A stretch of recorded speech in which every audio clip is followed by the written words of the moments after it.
Breaking news చూస్తున్నాం. షాద్ నగర్ లో దారుణం చోటు చేసుకుంది. ఓ దళిత మహిళ బంగారం దొంగతనం చేసిందంటూ సిఐ రామరెడ్డి ఆమెను విచక్షణ రహితంగా కొట్టాడు. ఆమెను బూటు కాలుతో తొక్కి బెల్ట్ తో చితకబాదారు.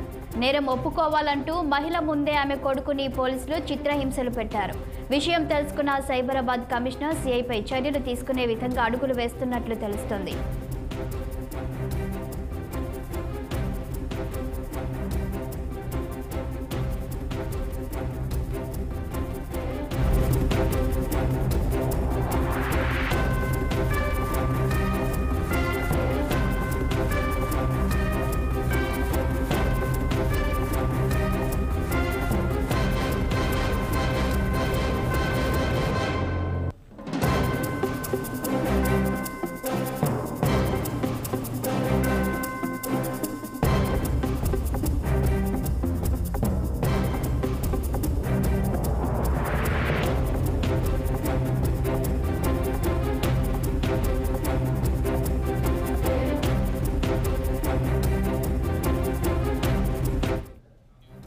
షాద్ నగర్ లో దారుణం చోటు చేసుకుంది. ఓ దళిత మహిళ బంగారం దొంగతనం చేసిందంటూ సిఐ రామరెడ్డి ఆమెను విచక్షణ రహితంగా కొట్టాడు.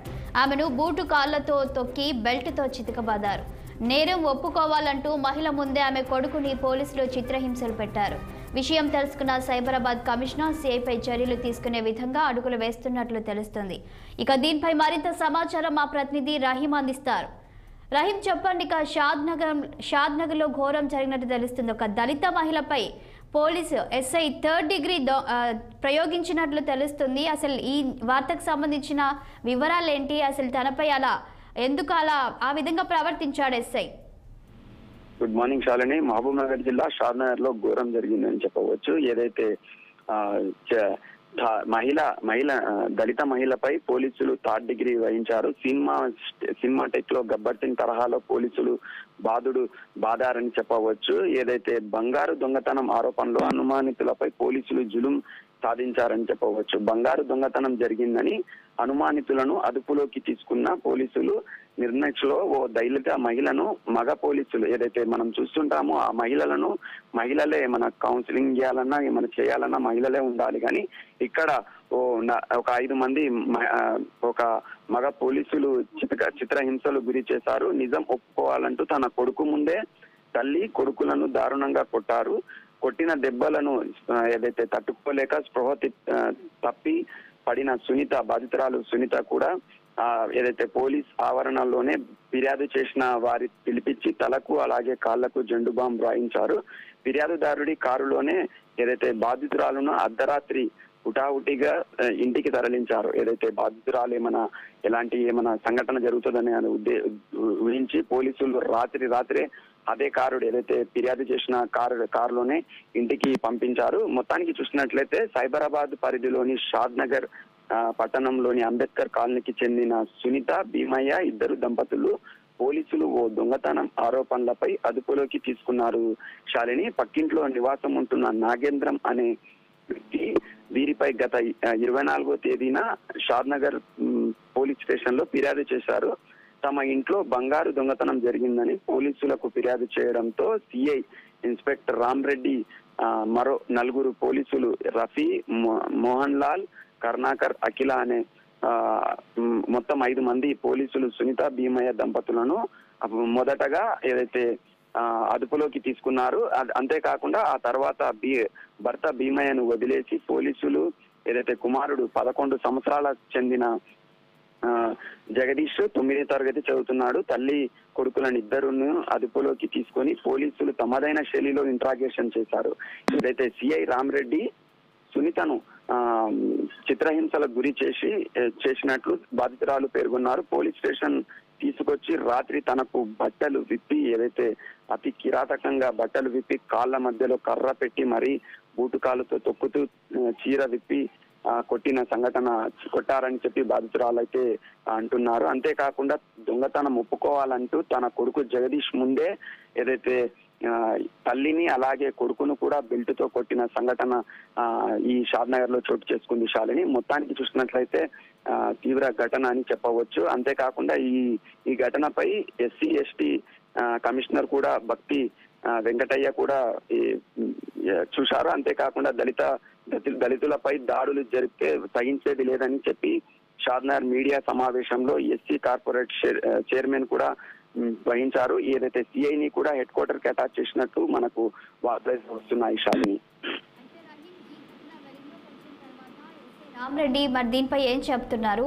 అసలు బూటుకాలుతో తన్ని కొట్టేంత అవసరం ఏముంది? ఇది ఎవరైనా కావాలని ఎస్ఐతో చేపించారా? దేంటి కారణాలేంటి? సిఐ రామరెడ్డి అయితే జరిగిన ఘటన షాద్నగర్ సిఐ రామరెడ్డి విచారణ కోరగా, మీడియా కోరగా సునీత అనే మహిళకు పై కేసు నమోదు చేశామని, ఆమెపై విచారణ కొనసాగిస్తున్నామని, విచారణలో భాగంగానే స్టేషన్ కు పిలిపించి తనకు బంగారు ఆమె తీసుకుందనే గ్యారంటీ లేదు, అది విచారణ తెలుస్తుందని, అంతేకాకుండా ఆమెపై కేసు కూడా నమోదు చేశాము, నాన్ అవైలబుల్ కేసు కింద కేసు నమోదు చేశాము, 10 రోజులు గడుస్తున్నా కూడా ఇప్పటి వరకు రిమాండ్ ఎందుకు చేయలేదని కొంతమంది వారిని ఎస్సీ ఎస్టీ వాళ్ళు కూడా కోరారు. ఇప్పటికి 10 రోజులైనా కూడా ఎందుకు ఏదైతే రిమాండ్ చేయలేదని కోరగా సిఐ ఎలాంటి సమాధానం ఇవ్వకపోతున్నారు. Shalini, okay, thank you Rahim.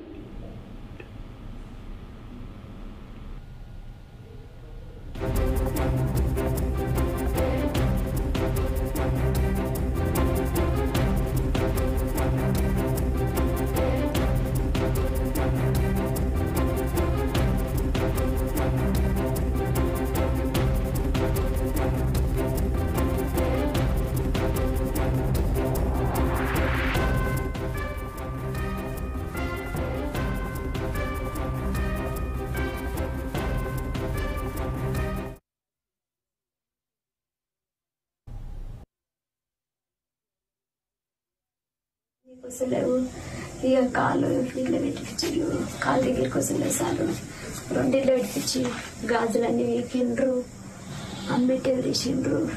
ఇక ఆడామె మధ్యలో పట్టుకోమ్మంటే ఆమె మధ్యలో ఇట్లా నిలబడ్డది, తలకాయ ఇరికించుకున్నది, ఇట్లా లేపిర్రు. ఇక ఇది మళ్ళా కట్టె పెట్టింది కాక ఓసారి ఇడ 2 కాళ్ళు పెట్టిరు, ఓసారి మళ్ళా కట్టెంది కళ్ళగలని ఇట్లా కాళ్ళు పెట్టిరు.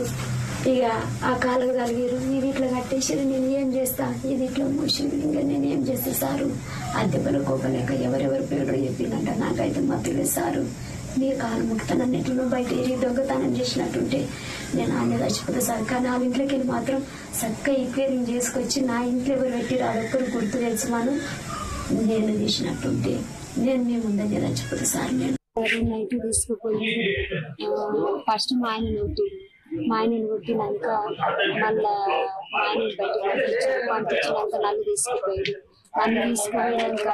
ఇట్లాంటి ఆకునిక్కర వేసిరు, బట్టలన్నీ వేసిరు, ఆకునిక్కర వేసి ఈ కాళ్ళు అక్కడ జాపిర్రు, ఈ కాళ్ళు అక్కడ జాపిర్రు. ఇక కట్టె ఒకటి పెద్దది పెట్టిరు సార్, పెద్దది పెట్టి మళ్ళా చేతులు ఎంట కట్టేసి కాళ్ళు సాపిపిచ్చిరు, కాళ్ళు కట్టేసి పెద్ద కట్టి